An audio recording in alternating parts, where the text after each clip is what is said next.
Is Xbox in trouble if the deal doesn't go through?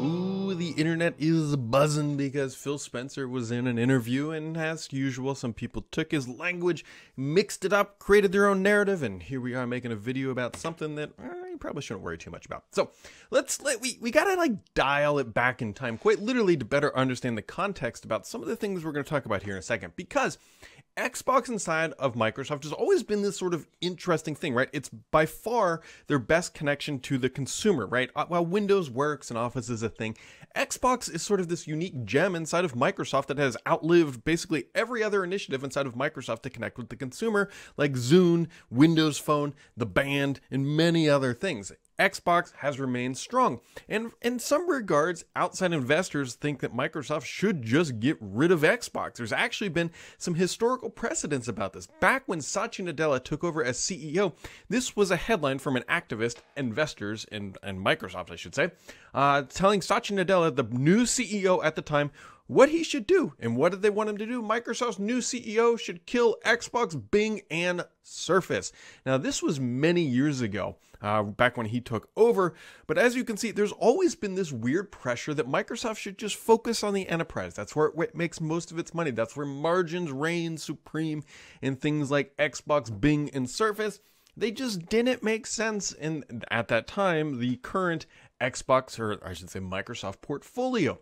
Now, as time has gone on, I think especially in the past 3 weeks when it comes to Bing, things have evolved. Honestly, of all three brands there that Microsoft could get rid of that would probably be just fine, it'd actually be Surface, which hurts me to say because I like the Surface hardware. But from a go-forward perspective, Microsoft's long-term strategy of creating these software-as-a-service products, Surface is sort of an outlier. We already know what they're trying to do with Xbox. They have Game Pass, and now Bing has come online with its brand new AI that's landing everywhere.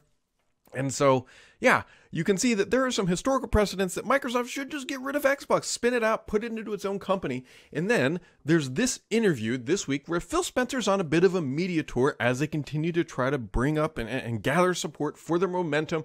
And it says, Phil Spencer says Xbox will exist even if Activision Blizzard deal is blocked. Now, that immediately got tossed and turned into meaning, oh, I bet he's just covering. He's just saying that because if it doesn't go through, Xbox is boned.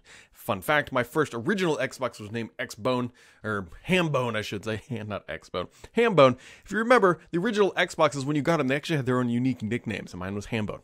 Whatever, that's a weird jump into the past. But either way, this all got spun around, and it didn't really help either that there's also a quote that Phil Spencer says, this is an important acquisition for us. It's not some linchpin to the long term.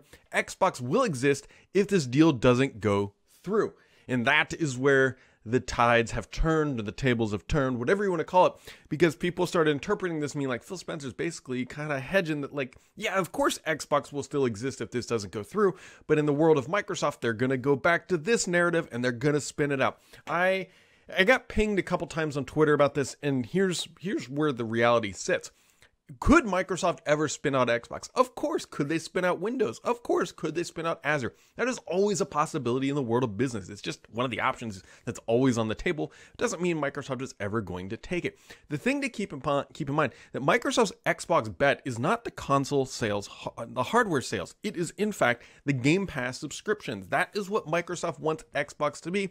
That is why they are so happy to be like, look, we'll put our stuff everywhere. You just got to be paying for Xbox Game Pass. That is what we want. That is what Microsoft wants the long 100-year future of Xbox to be, is Game Pass. That is it. That is what Microsoft is pushing towards. And obviously Activision really bolsters up that portfolio and that catalog, especially with Call of Duty, to make it a reality. The thing you need to be watching for, and the thing that maybe one day could say Microsoft is going to spin out Xbox, it's truly in trouble, is, in my opinion, is if Game Pass stops seeing growth. If Microsoft sits down and says, look, Xbox Game Pass is never going to pass, making up a number, 35 million annual subscribers. We can never get it past that. Even after spending $70 billion, it's never passing 35 million annual subscribers. And Microsoft might look at it and say, like, look, this doesn't actually work. The margins aren't there to support the justification of the expense. It's time to figure out what our other options are. Microsoft is not at that decision point, and they are not even close to that.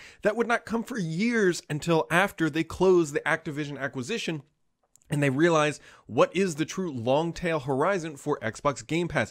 If they close the deal and it looks like they're getting that hockey stick growth, that big Game Pass subscriber growth they want, then Xbox future is long and bright and happy. If they close the deal and then the Xbox Game Pass subscribers just levels off, that is when it gets real concerning for Xbox and Microsoft in that scenario, because their future of it being games as a service starts to fall apart. And if they can't truly make Xbox games as a service, that is when I think Microsoft would consider potentially spinning it out.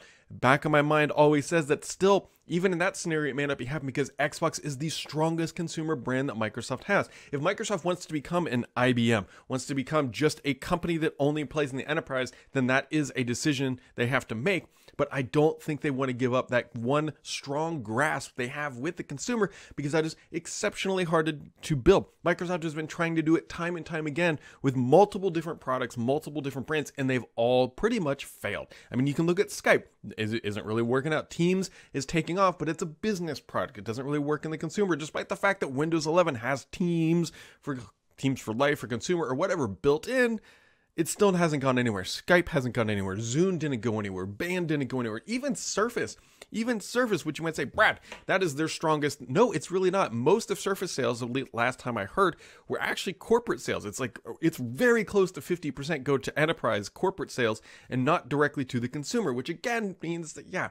But all Xbox sales, I would say probably 99% of Xbox sales go to consumer. There's definitely going to be some corporate purchases. You can see things like in hospitals, in other healthcare and daycare facilities where an Xbox console might be purchased, but the majority, my friends, are going to the consumer, which is a very hard brand to build and not something that Microsoft is readily looking to give up. So I'm not saying that it won't ever happen, because that never is a very, very long time from now, but I'm not saying it's going to happen either, because there's a lot of things that still need to play out. So that is the breakdown of what Phil Spencer is doing. Now, on the heels of that, Microsoft has announced today that Xbox Game Pass is coming to a whole bunch of new markets.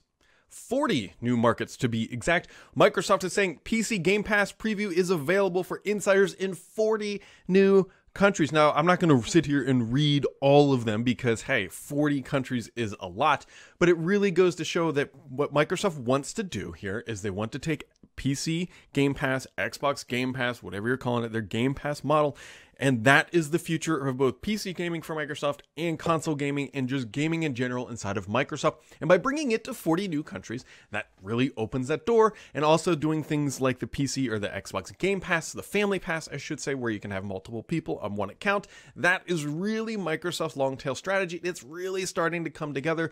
And the linchpin, in words of Phil Spencer himself, is really the Activision acquisition, because that adds just a huge new catalog to their portfolio that should help drive that growth, which is going to be so pivotal to the long-term justification of the expense of Xbox on the balance sheet for Microsoft. So there you go. That is that's the breakdown, you guys. So as always, if you want to stay updated on everything happening in the world of Microsoft and beyond, make sure to keep it subscribed here, because the only BS on this channel is me.